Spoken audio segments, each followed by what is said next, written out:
ગુજરાતી ભાષામાં સે તાજા સમાચાર, દૈનિક અપડેટ્સ, હાલની ઘટનાઓ. હમણાં જ સબસ્ક્રાઇબ કરો અને નવા સમાચાર પામો. મુખ્યમંત્રી ભૂપેન્દ્રભાઈ પટેલ દ્વારા વાવથરા જિલ્લામાં જિલ્લા સેવા સદનનું ભૂમિપૂજન અને દુધવા ગામે જીઆઈડીસીનું ખાતમુહૂર્ત કરવામાં આવ્યું. વાવથરા જિલ્લામાં વિકાસને નવી દિશા આપતા મહત્વપૂર્ણ કાર્યનો શુભારંભ મુખ્યમંત્રી ભૂપેન્દ્રભાઈ પટેલ દ્વારા કરવામાં આવ્યો હતો.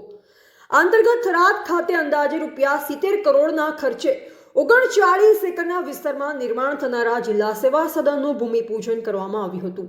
આ પ્રસંગે વિધાનસભાના માનનીય અધ્યક્ષ શંકરભાઈ ચૌધરી, રાજ્યમંત્રી સ્વરૂપજી ઠાકોર સહિત અનેક લોકપ્રતિનિધિઓ અને અધિકારીઓ ઉપસ્થિત રહ્યા હતા.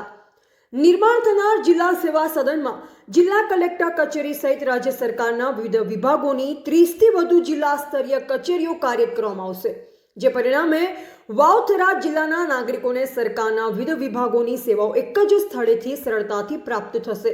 સમય અને સંસાધનોની બચત થશે, તેમજ વહીવટી કાર્યક્ષમતામાં નોંધપાત્ર વધારો થશે.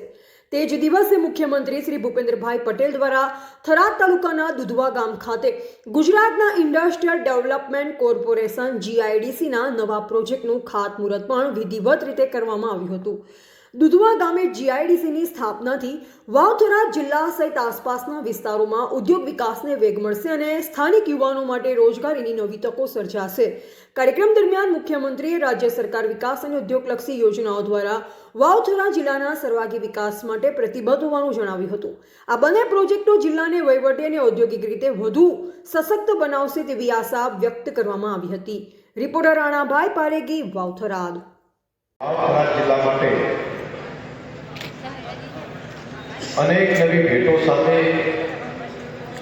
આજે પ્રજાસત્તાક દિનની ઉજવણીના પ્રસંગમાં આપણા રાજ્યના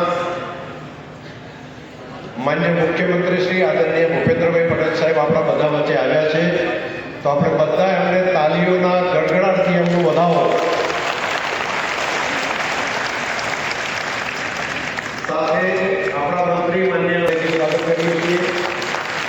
દિયોદર વિધાનસભાના લોકપ્રિય ધારાસભ્ય માન્ય શ્રી કેસાજીભાઈ ઠાકોર આવ્યા છે, એમનું પણ હૃદયથી સ્વાગત કરીએ છીએ.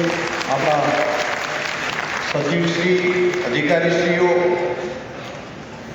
સૌ અગ્રણી ભાઈઓ બહેનો, આજનો કાર્યક્રમ આમ તો ભૂમિપૂજનનો કાર્યક્રમ હતો, પરંતુ તમારો પ્રેમ અને લાગણી એટલો બધો હતો કે માન્ય મુખ્યમંત્રી શ્રી ત્યાં આવ્યા અને કીધું કે અહીંયા તો સ્ટેજ ઉપર બધા આગેવાનો, આજુબાજુના વડીલો, માતાઓ બહેનો બધા આવી ગયા છે, એટલે કાર્યક્રમની સભા જેવું આમ તો થઈ ગયું. આજે સભા રાખેલી નહોતું, છતાં પણ આજે સભાનું આયોજન અહીંયા થઈ ગયું.